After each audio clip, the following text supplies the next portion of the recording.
Welcome back, everybody, to another episode of the Nonprofit Show, specifically Fundraisers Friday. I have one of my all-time faves from the nonprofit sector, Tony Beall. Welcome back, Mr. Nonprofit Consultancy and Guru. Well, thank you so much again for having me, and happy Friday. I always look forward to these conversations, so I'm psyched and excited to dive in. You know, Tony, I was thinking today as I'm getting ready to come to work in the shower. Of course, I do my best thinking because We all do. I was like, I'm a genius and I'm a great singer in the shower, let's just say. But I was thinking, I have learned so much from you in this short period of time that I've known you, 5 years. But, you have this like lovely, lovely spirit of your personality and the things that you see and what you observe and what you teach and what you advise. And it is such a blessing to have that wisdom in my life, in our sector. And so I just really wanted to witness that because this is a tough topic that we're going to talk about today. And even in the green room, you were like, Julia, this has been blowing up in the past couple of days. It has. Yeah, it's like why development directors leave after 19 months. And spoiler alert, Tony's going to share with us that it's actually even a shorter period of time. Right? I mean, so we really need to get into this and Okay. and help talk about it. We are so grateful to our amazing sponsors that guide us with their financial support, but not their editorial support. These folks don't put any pressure on us to cover topics or discuss things. And that's really incredible because that is not always the case in broadcasting. And so our amazing sponsors include Bloomerang, American Nonprofit Academy, Staffing Boutique, Nonprofit Thought Leader, Your Part-Time Controller, Fundraisers Friday, and 180 Management Group. If you would like to join this illustrious group of presenting sponsors, give me a shout out and I'll talk to you about that because it's really a fun partnership that we have with these folks. More importantly, we have this great partnership with the amazing Tony Beall, Mr. Nonprofit Consultancy with us, along with our other cohorts. But I'm going to start out right here. Where does this stat or this notion that our development directors, Tony, are only lasting 19 months? Mm-hmm. Well, I think I recall us having a conversation, and when the president of AFP Global, right, was on the show and talking about, when Mike Geiger was on, was talking about the statistic of 19 months is kind of the average stay, if you will, of a development professional. And then as I dug deeper into it, as you and I were talking about it, and not being super surprised by the statistic, but wanting to know more, I saw that the Lilly School of Fundraising, they put out a publication that said anywhere from 12 to 16 months or 16 to 18. So it really does show that there's a lot of opportunity for us as a sector to do better when it comes to retaining talent and specifically retaining talent within the development space, which really is the fuel to the engine of all of our nonprofit organizations. Right. Tony, I'm recalling that in the very, I would say like, honest to goodness, like 6 months of the nonprofit show, we had an HR expert on, and they said that whether you're a janitor or you're a CEO, it takes about 12 months to learn a job.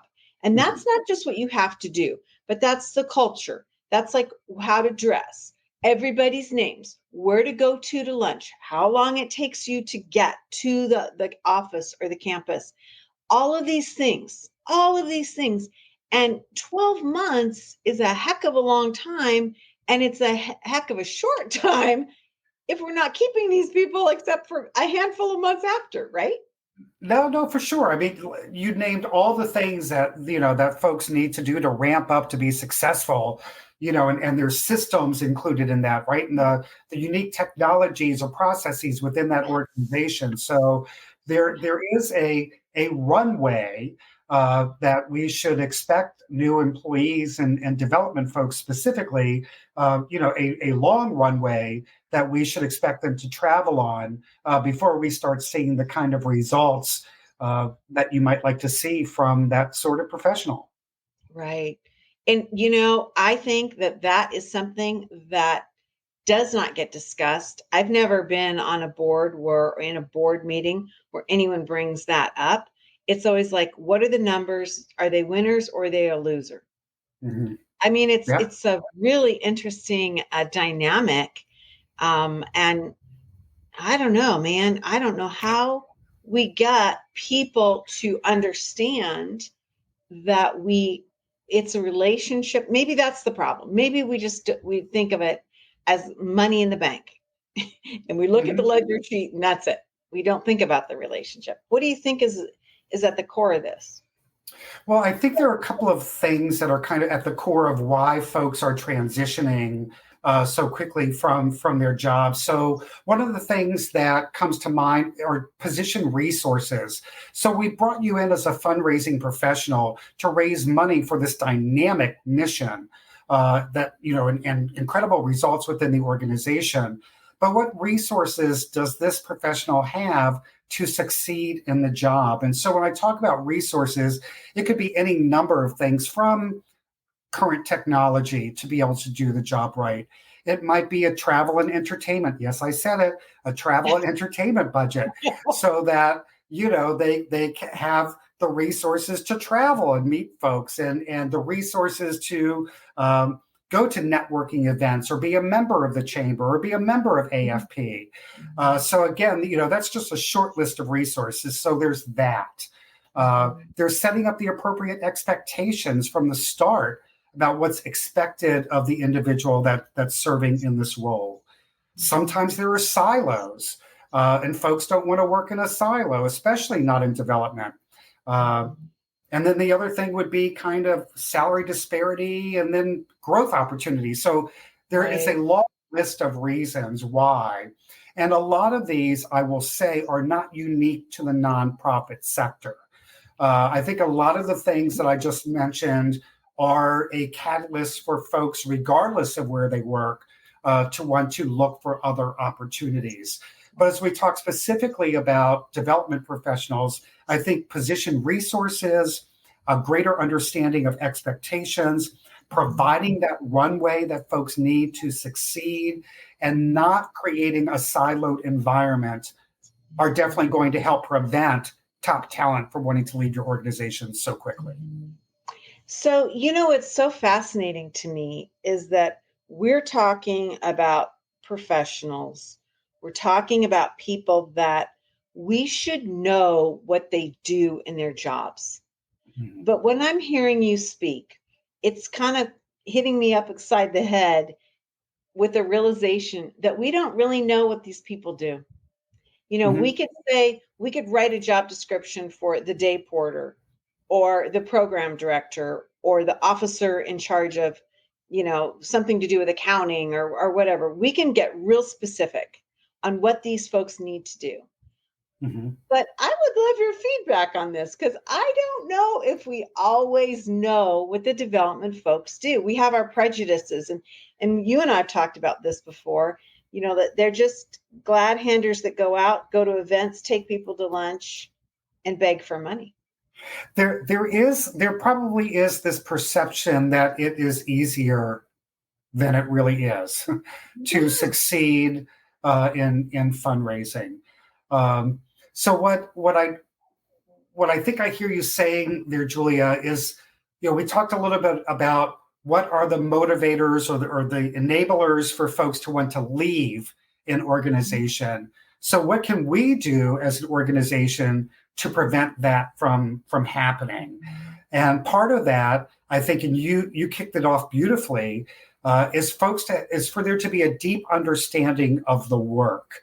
beyond just a board member's understanding because of a webinar or a CEO's understanding based on a book that they read.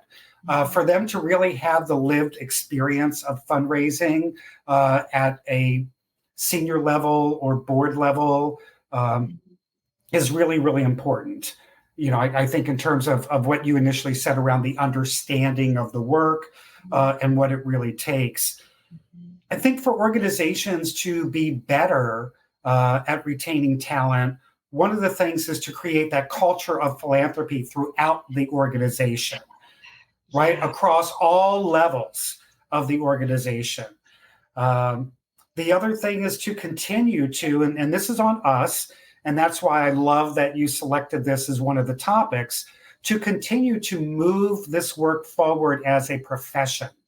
It's more than a hobby. It's more than something that folks do because they're passionate about a particular cause. It goes beyond that.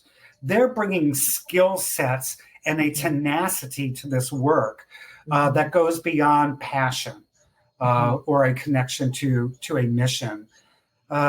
The other thing might be succession planning. I think organizations, just historically from my experience, can do a better job at succession planning. One of the many things that I read in preparing for today's conversation was how long an organization, especially small and middle-sized organizations, will go without a development professional when someone leaves.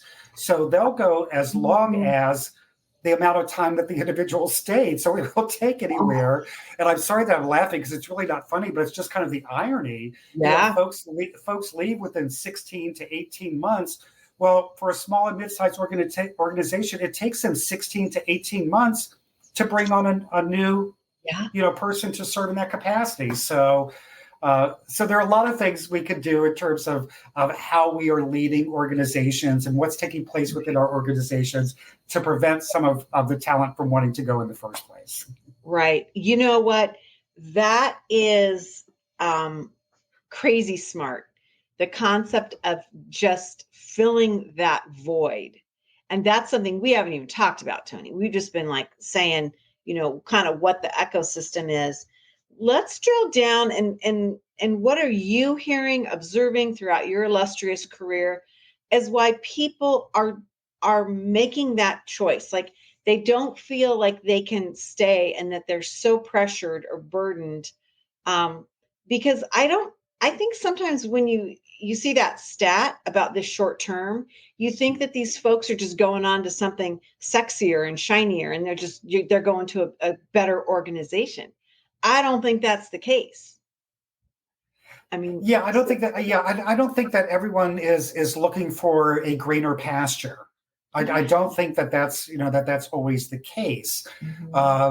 Folks, again, just based on my experience, individuals that are serving in these roles really do serve for the love of the work, and so they want to be in an environment where that love for the work is recognized.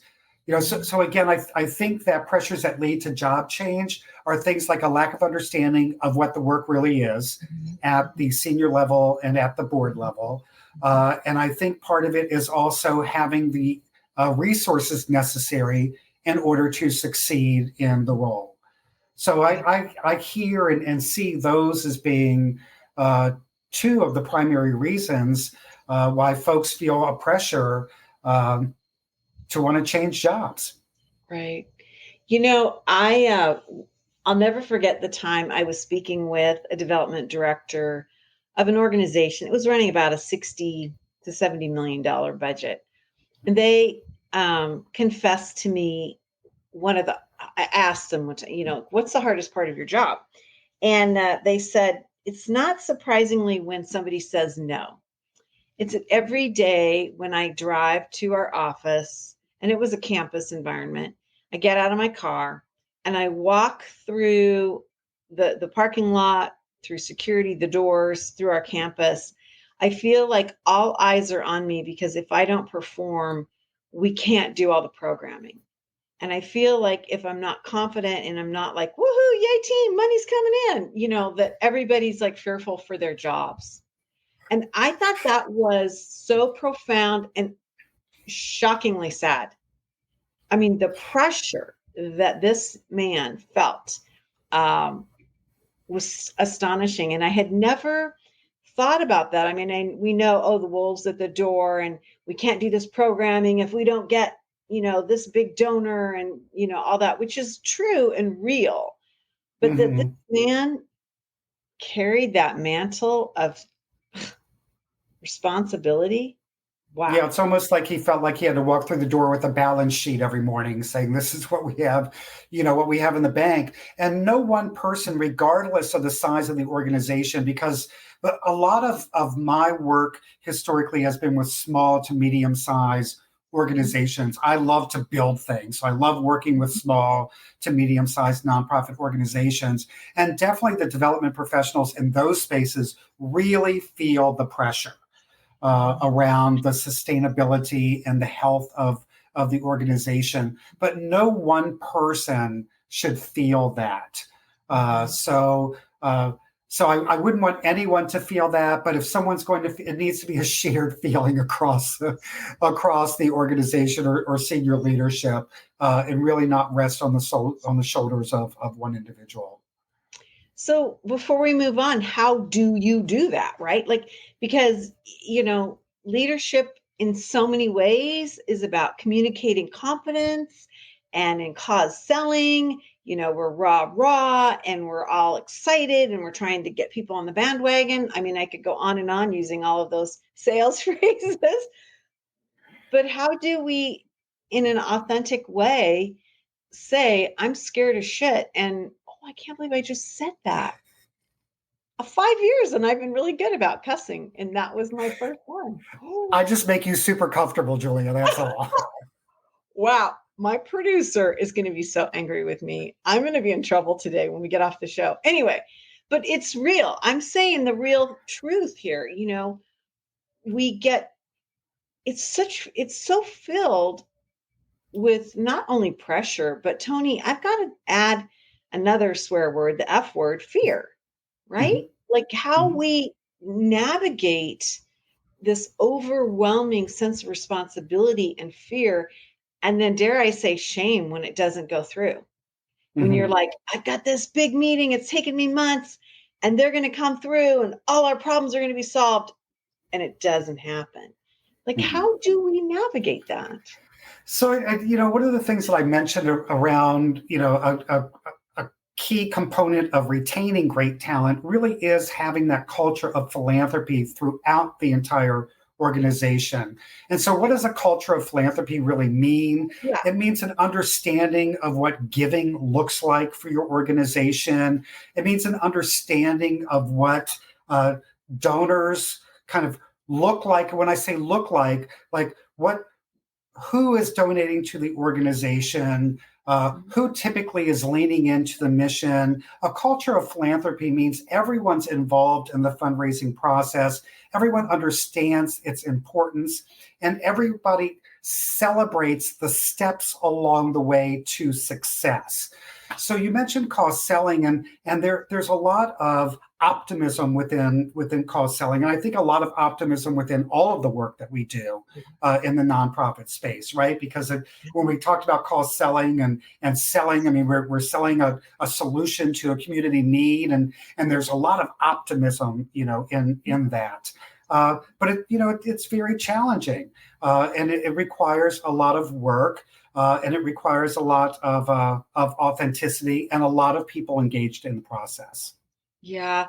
I appreciate you drilling down a little bit more on that because to me, what you just said is an antidote for the isolation and even the fear, right? If you have that, if you go to work every day and people are lifting you up and cheering you on and helping you move forward, oh my gosh.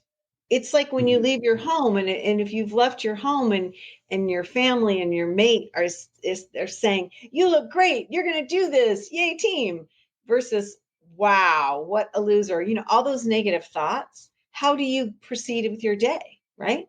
So, I mean, No, I love absolutely. this culture of philanthropy aspect of how we need to support, this process. Well, and we, we need to celebrate, and that is something that I also believe, going back again to the call selling cycle. I have a feeling we'll reflect on that many times in our conversations moving forward. But part of the cause selling cycle also allows you to celebrate steps along the way. So Mhm. you're having these little celebrations along the way to kind of the big ask and the big celebration. But also keeping it real when we talk about, welcoming and embracing objections and what that looks like, and again, just the authenticity around the conversations, and celebrating the small steps along the way. Yeah, I like that. And boy, I appreciate you saying that because I don't see that enough. I really don't. I really, really don't. Okay, we don't have a lot of time left. And this is the Oh. this is going to get some people a little torqued. And so I can't wait to have this discussion. But how can we incentivize? And I know that's another dirty word. This episode has been filled with some naughty vocabulary. But how can we reward or bonus out or and really encourage folks to stay with us, keep on the mission as a professional?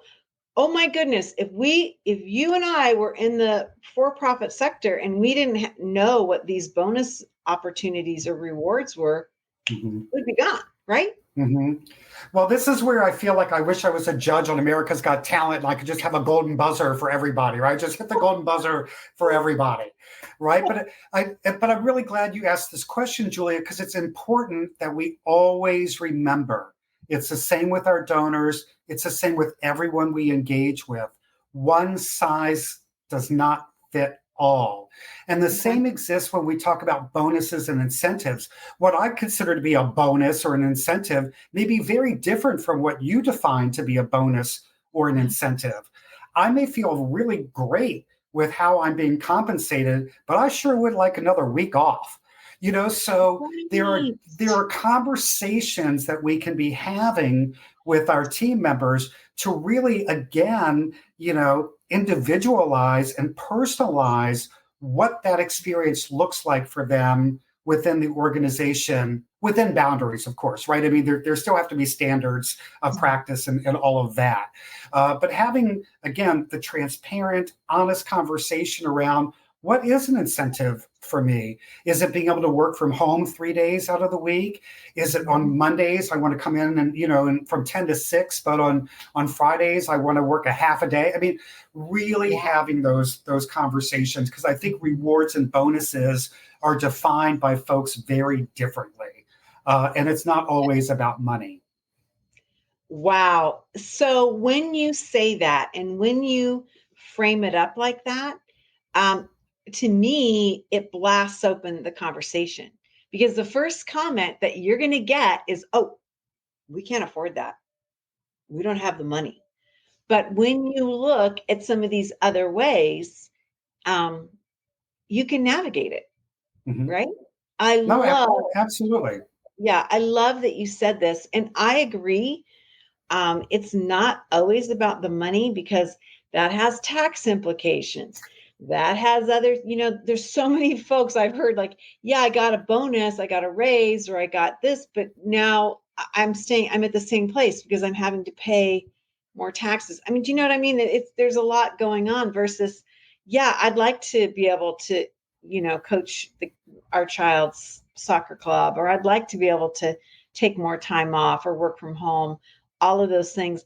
I think another thing that I've seen, interestingly enough, in my community, and I'd love to know if you've seen this. And again, we don't have a lot of time, but I've seen organizations go after in-kind donors, and I'm thinking of in my community years ago a grocery store chain, and they got the grocery store to give significant, like $250 gift cards, Mhm. and they made that donation, and then those gift cards were given to the employees $250 grocery card for a lot of families is like gold falling from the heavens, right?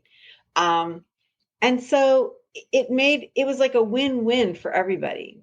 And we don't seem to see enough of this. I don't know what your thoughts are on that.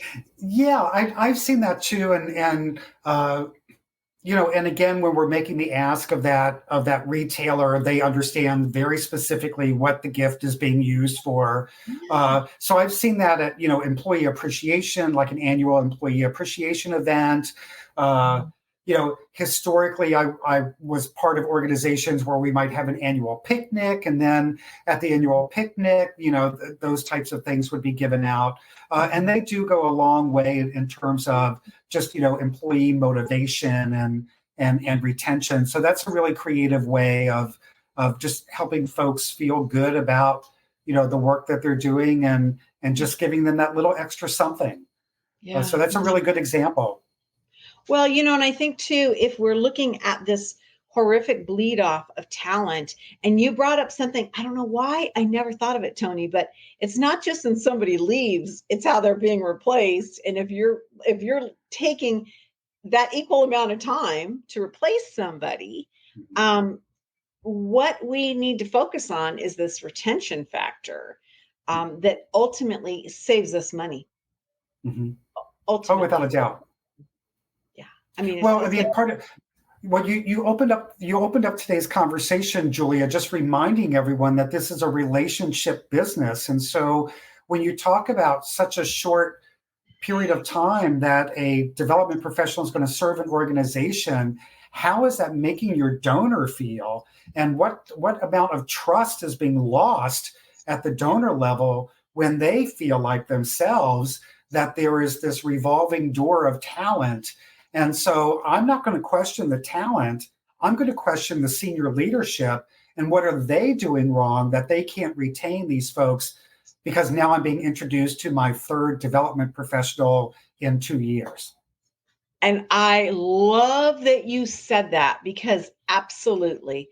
I think that the value of trust and consistency speaks so highly. I mean, you wouldn't, let's just say you wouldn't do this with a doctor or an attorney or your dentist, right? I mean, if things are, always changing, you're going to be like, whoa, what's wrong with this ecosystem? And I'm entrusting them with my resources, Mm-hmm. right? Mm-hmm. It Well, I doesn't. recently had that experience with a veterinarian. It was like the fourth veterinarian as part of this group, and so I was starting to question like what's going on here, and that they have all of these vets kind of cycling in and out. Yeah. Yeah. I love that you brought that up. See, that's why you are a genius, Mr. You're Tony too Beall. kind. You're too kind. Oh my I'm so gosh. glad I have my tissues, Julia, because you're just too kind.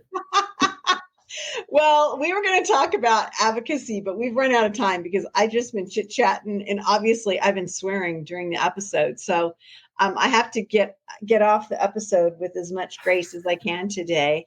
And again, I want to thank all of our presenting sponsors: Bloomerang, American Nonprofit Academy, Staffing Boutique, Nonprofit Thought Leader, Your Part-Time Controller, Fundraisers Friday, which is today, whoop whoop, and 180 Management Group. The amazing Tony Beall, Mr. Nonprofit Consultancy, has joined us. I don't know if you know this, but I'm on the West Coast. He's on the East Coast. And it's always really cool to, well, it's hot right now. It's fun to talk about, how we perceive our sector from the regional aspects with where we work and where we live. And so it's always a joy, Tony, to get this time with you and this intellectual conversation going. This is not a story that's going away, right, Tony? I mean, this is, we need to be staying on this. For sure. And I think I mentioned to you, Julia, just in the last couple of days on LinkedIn, I've seen a lot of conversations around this topic. So please, if you're on LinkedIn, engage in the conversations. Real quickly, part of the way to continue to advocate for the profession is through LinkedIn and through continued support of shows like the Nonprofit Show and organizations like AFP. Yeah, yeah, absolutely. I love that you brought that up, and thank you, because this speaks to the health of our beloved sector. It really does, and I mean it. To me, Tony, so many of the things that you said really can navigate across all different types of labor and staffing that we have. It's not just about the development directors. I mean, some of these things that you were talking about, they're core values of a well-run organization, and Without so a doubt. we need to have it. Well, Thank everybody, you. thank you for joining us. You know, we end every episode with this mantra, and it goes like this: to stay well so you can do well. See you next time.